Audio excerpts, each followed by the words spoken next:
मुंबईमधून एक तशीच पॉझिटिव्ह बातमी आहे। मुंबईमध्ये यंदा रेकॉर्ड ब्रेक मतदान झालं असल्याचं समजतंय। मुंबईमध्ये 50% आकडेवारी ही पार केलेली आहे। 52% जास्त मतदान झाल्याचं समजतंय। 52.17% मतदान झाल्याचं निवडणूक आयोगातर्फे आकडेवारी आपल्याला समजते। मुंबईकरांनी उत्स्फूर्तपणे मतदानाला प्रतिसाद दिलेला दिसतोय। त्यामुळे आता ही वाढलेली टक्केवारी कोणाच्या पथ्यावर पडणार हे आपल्याला 23 तारखेला स्पष्ट होईलच आणि साहजिकच हे औत्सुक्याचं असेल की हे कोणाचा फायदा करतं। मुंबईमध्ये यंदा 52.17% मतदान झालेलं आहे। निवडणूक आयोगाने ही आकडेवारी जाहीर केलेली आहे। विक्रमी मतदानाची नोंद त्यामुळे यंदा झालेली आहे। नाशिक आणि पुण्यामध्ये सुद्धा 50%पेक्षा जास्त मतदान झालेलं आहे।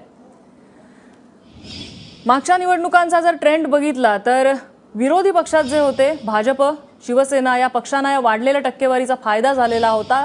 महापालिकेसाठी सुद्धा हे मतदान वाढलेलं आहे, मतदानाचा टक्का वाढलेला आहे। त्यामुळे आता त्याचा फायदा नेमका कोणाला होतो हे पाहणं तितकंच औत्सुक्याचं असेल। 23 तारखेला सकाळी 10 वाजल्यापासूनच याचा कल काय आहे, या वाढलेला टक्का कोणाच्या फायद्याचा आहे हे आपल्याला स्पष्ट होईलच।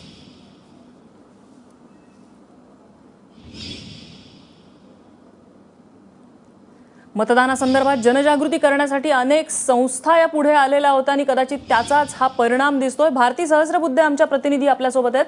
भारती, वाढलेला टक्का हा कोणाच्या पथ्यावर पडू शकतो? म्हणजे खरोखरच मुंबईकरांनी आज रेकॉर्ड ब्रेक मतदान केलेलं आहे म्हणायचं?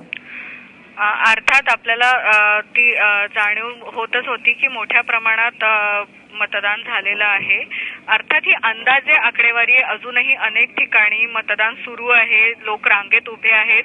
हे साधारण अजून 15-20 मिनिटं तरी लोक मतदान करत राहणार आहे।